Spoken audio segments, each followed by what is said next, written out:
Interrogation की तो उसकी हरकत व सकनात और बॉडी लैंग्वेज जो है वो मशकूक थी। उसे प्रॉपर इंटरोगेट किया, उसका मोबाइल अपनी कस्टडी में किया, मोबाइल को चेक किया तो उसमें से मकतूल की 2 हफ्ते पहले जो है मकतूल रईस मुलजमा को मिलने घर आया, तो इस दौरान जो और कॉल्स जो हैं दोनों दो तरफा हैं और कंफर्टेबल जोन में है, यानी तो रजामंदी ज़बरदस्ती, हाँ रजामंदी से है, इसमें कोई ज़बरदस्ती नहीं है। इस वक्त हम राना सुहेल साहब के साथ मौजूद हैं जो इस तमाम मामले को इन्वेस्टिगेट कर रहे हैं, इंचार्ज हैं थाने के। उनसे जानते हैं कि क्योंकि तफ्तीश जारी है, बहुत सी ऐसी चीज़ें हैं जो मीडिया पर नहीं बताई जा सकती, लेकिन कुछ ऐसी चीज़ें हैं जो शेयर की जा सकती हैं, तो वो हम इनसे ही जान लेते हैं। अस्सलाम वालेकुम। जी वालेकुम सलाम। आप तो इस तरह के वाक़यात डील करते रहते होंगे, जी जी। तो ये कितना कॉम्प्लिकेटेड है और अभी तक आपकी मालूमात के मुताबिक कहाँ जा रहा है, क्या रुख इख्तियार कर रहा है ये केस? अच्छा, इसमें इस तरह है कि बेसिकली इंसिडेंट स्टार्ट होता है 23 अगस्त से।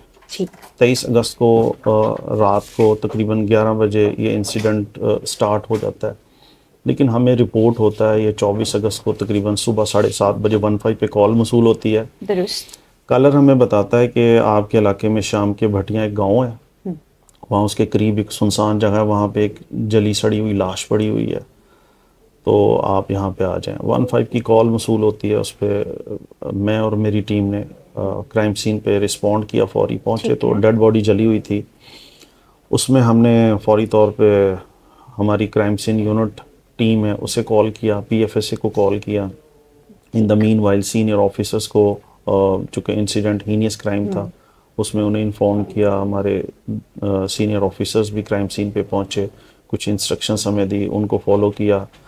क्राइम सीन यूनिट और PFSA ने एविडेंस कलेक्ट किए, फोटोग्राफी की, लीगल फॉर्मेलिटी सारी पूरी की। उसके बाद डेड बॉडी हमारी कस्टडी में आ गई। डेड बॉडी को हमने हॉस्पिटल शिफ्ट किया।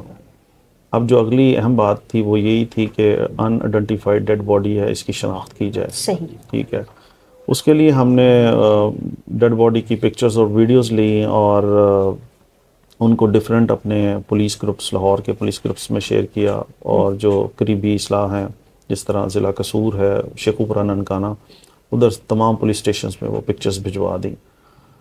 तो और डिफरेंट जो सोशल मीडिया के ग्रुप्स थे उनमें भी शेयर की। वेरी नेक्स्ट डे हमें थाना फैसल टाउन के इलाके से इंफॉर्मेशन मिल जाती है कि यहाँ से कल से एक लड़का मिसिंग है।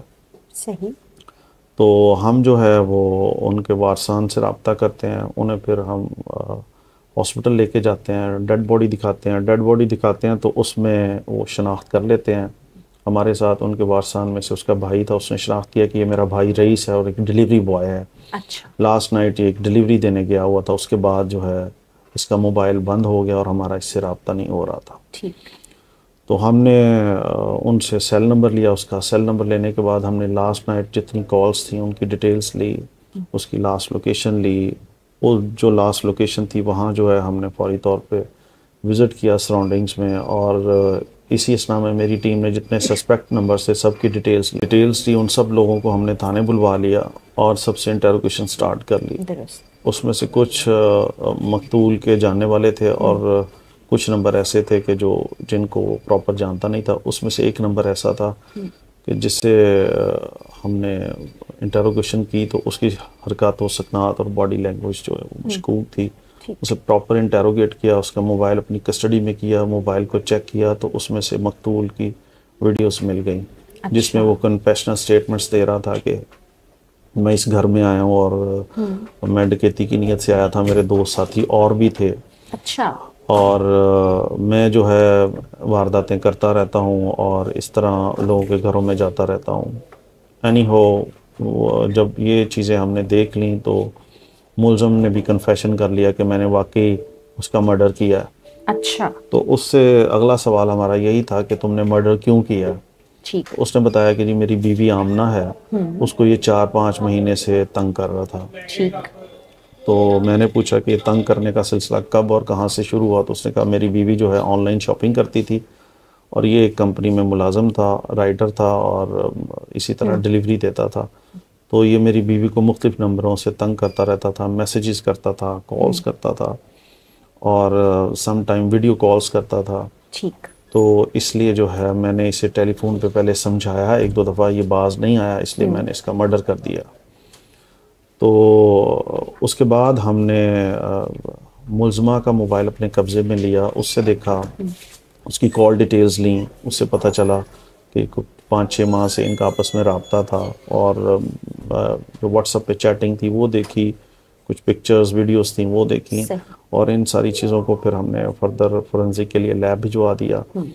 और जब लड़की से पूछा इस बारे में तो उसने बताया कि ये मुझे तंग करता था। उसकी स्टेटमेंट भी फिर यही थी कि मुझे तंग कर रहा था, परेशान कर रहा था। फिर दोनों को हमने अपनी कस्टडी में ले लिया और उनसे प्रॉपर इंटरोगेशन की हर एंगल से, जिससे वाज़ह हो गया कि जो है उसका कत्ल तो जो है उसके खामद ने किया है, फरहान ने। और इसकी वजह क्या बनी, उसमें यह है कि इस इंसिडेंट से तकरीबन 2 हफ्ते पहले जो है मकतूल रईस मुलज़मा को मिलने घर आया, तो इस दौरान मुलज़मा के ससुर ने जो है मकतूल रईस को बेडरूम में देख लिया। और जब उसने देख लिया तो उसने अपने बेटे फरहान को बताया कि इस तरह सा कोई शख्स तुम्हारे बेडरूम में है।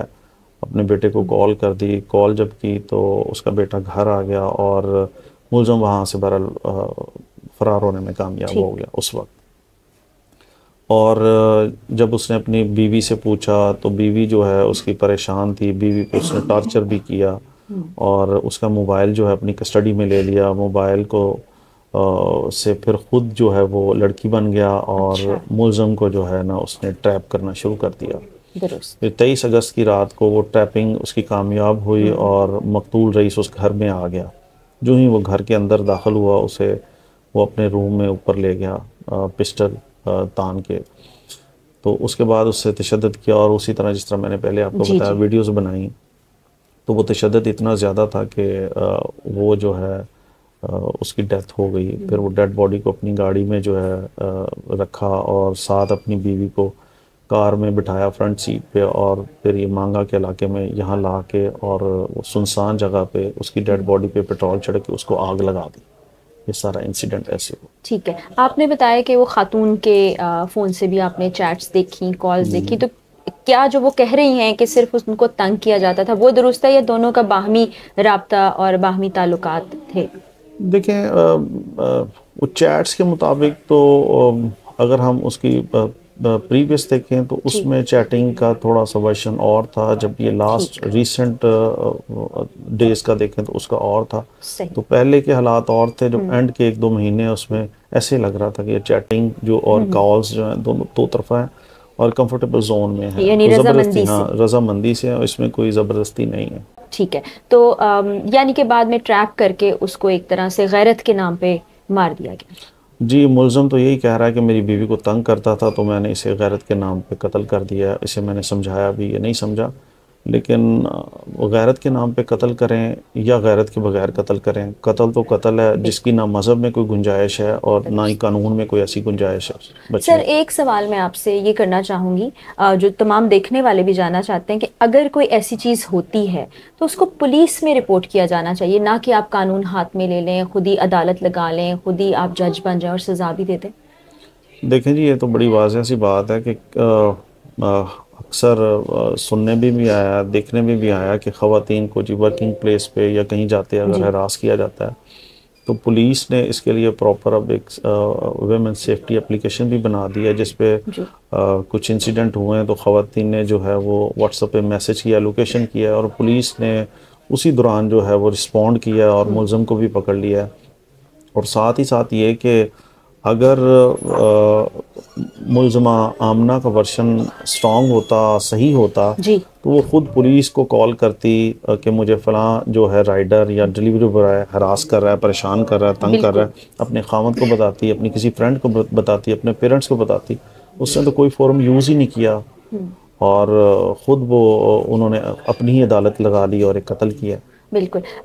सर, ये बताइएगा अभी मज़ीद कितना वक्त आपको दरकार होगा जिसमें आप इन्वेस्टिगेशन जारी रखेंगे और फिर जो मुकम्मल फाइंडिंग्स हैं उनको अदालत में और अवाम के सामने रखा जाएगा? देखें, अभी मुलज़मान रिमांड पे हैं, तफ्तीश चल रही है, बहुत जल्द तफ्तीश मुकम्मल हो जाएगी और जो ही तफ्तीश मुकम्मल होगी तो तमाम हक़ाइक़ जो हैं वो मीडिया से शेयर किए जाएंगे। बहुत शुक्रिया सर आपका, आपने तमाम तफसीलात जानी, केस कहाँ से शुरू हुआ, क्या क्या रुख इख्तियार करता रहा, जो मुल्जिमान हैं उन्होंने किस किस तरह से बयानात बदले, पैंतरे बदले, असल हकीकत क्या है अब तक की इन्वेस्टिगेशन के मुताबिक। आपका बहुत बहुत शुक्रिया। मज़ीद तफसीलात जैसे हमारे तक पहुँचेंगी आपसे भी शेयर करेंगे। अल्लाह।